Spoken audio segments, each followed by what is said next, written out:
Emily Harper just wanted a quiet life. But when two fake HOA enforcers stormed her home, demanding cash and shattering her peace, they underestimated her. Tom Grayson and Luke Ramsey, cloaked in stolen uniforms and fake authority, thought they could bully her into submission. They were wrong. Emily had one final move and the courage to fight back when it mattered most. Stay with this gripping tale to see how bravery flipped the script and justice landed exactly where it belonged. Emily Harper didn't choose Willow Creek, Texas, out of love or ambition.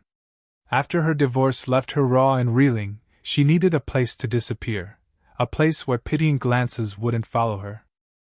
Willow Creek was perfect, a sleepy town lost in time, with streets like Maple Drive and Elm Circle, where the biggest event was the annual pie auction at the community hall.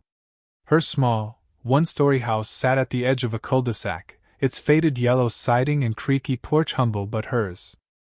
She poured her heart into making it a sanctuary, planting daisies that bloomed defiantly under the Texas sun and sipping coffee on her porch swing each morning as the world woke up. Those quiet moments, birds singing, sprinklers humming, sunlight filtering through oak branches, were when Emily felt herself healing. The divorce had stripped her bare, but the rhythm of chores, gardening, and the local radio's soft hum stitched her back together. She wasn't rich or chasing dreams. All she wanted was peace, to live without fear or judgment. In Willow Creek, with neighbors who nodded politely but kept their distance, she thought she'd found it. But peace, Emily would learn, is fragile, like a garden waiting for a storm. The storm arrived on a Saturday morning. A pounding at her door shattered the calm, not a neighbor's tap but a hard, relentless demand. Emily, dozing on her couch with a book, jolted upright. Through the curtains, she saw two men in black polos, HOA security, stitched in bold white. Their stiff postures and cold stares screamed trouble. "Open up!" Code violations. Immediate inspection. One barked, his voice sharp and rehearsed. Emily's stomach twisted. Willow Creek had no HOA, she checked when she bought the house. Something was wrong. The pounding grew louder. "We see you!" "Open the door." Heart racing, Emily cracked the door an inch to ask for ID, but the men shoved it open, slamming her shoulder and storming inside.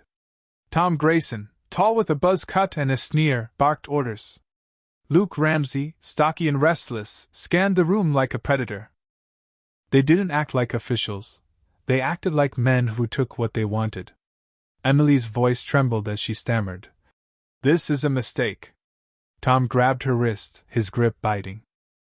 "You owe $3,000, he sneered, waving a crumpled paper listing fake violations: overgrown lawn, wrong paint color, fence too high.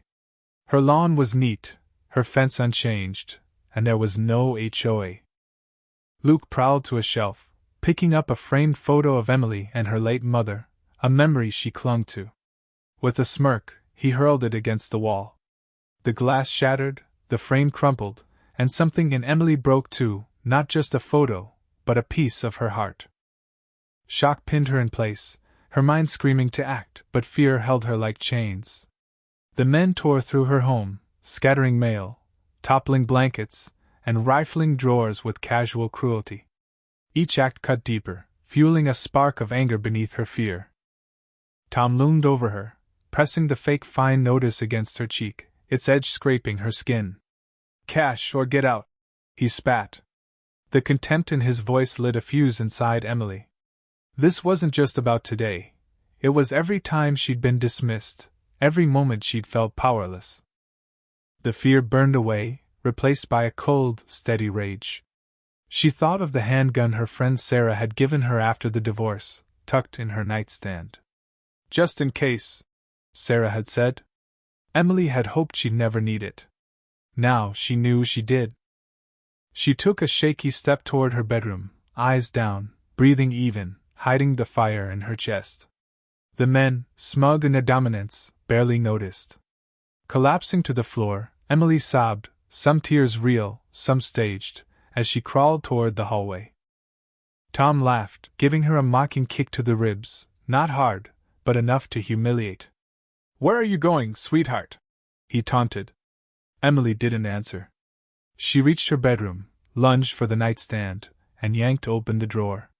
Her fingers closed around the cool steel of the Smith & Wesson. Rising to her knees, Emily clutched the gun, her trembling now fueled by adrenaline, not helplessness. Tom strode toward her, cocky and unafraid. He was wrong. Emily raised the pistol, hands shaking, vision blurred by rage and fear. The first shot missed, punching through drywall. The second shattered a lamp. The crack of gunfire filled the house, sharp and final. Tom froze for a split second, long enough for Emily to steady her aim. The next shot hit his shoulder, spinning him into the wall with a grunt.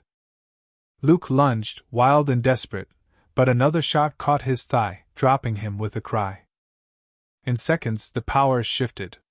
The men who'd mocked her now crawled toward the door, leaving streaks of blood and panic on the floor. Emily followed, pistol steady, firing warning shots into the floorboards. Each shot was a message: you don't get to destroy me.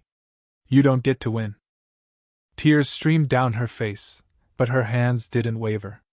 She wasn't shooting to kill, she was reclaiming her life, bullet by bullet. By the time they reached the door, Tom and Luke were begging, their arrogance gone, reduced to the fear they tried to force on her. Sirens wailed, growing louder. Red and blue lights flashed across the walls. Police stormed in, shouting commands. Emily placed the gun on the coffee table, hands raised, trembling but calm. "It's okay, ma'am. You're safe," an officer said. Her knees buckled, and she slid to the floor, exhaustion crashing over her. Officers secured Tom and Luke, now whimpering and handcuffed, as paramedics rushed in. Neighbors gathered outside, whispering, some with awe, others with judgment.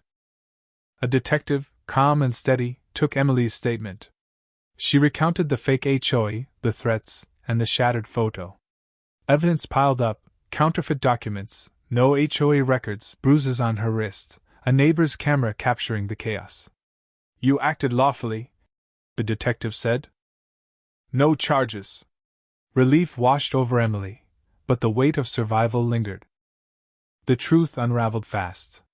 Tom Grayson and Luke Ramsey were ex-security guards, fired for misconduct, who'd been scamming vulnerable homeowners with fake fines. They targeted the elderly, the alone, until they picked Emily's door. At their trial, Emily sat in the front row, watching their lives collapse under the weight of evidence: fake badges, victim testimonies, stolen designs. The judge sentenced them to 15 years each, no parole for 10. Emily didn't cheer. Her victory was in surviving, in taking back her power. Driving home, Willow Creek's familiar streets felt different, like a storm had passed. Her house stood strong, its scars, bullet holes, cracked frames, part of her story now. On her porch, she found a bouquet of daisies, no note, just a quiet gesture from neighbors who'd watched and now respected her. Holding the flowers, Emily smiled, small but real.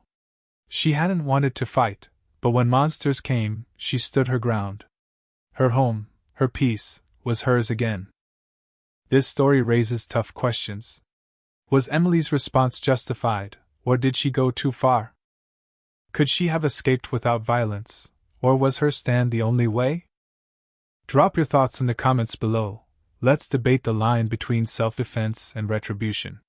Share this video if it moved you, and subscribe for more stories of courage and controversy. What would you have done in Emily's shoes?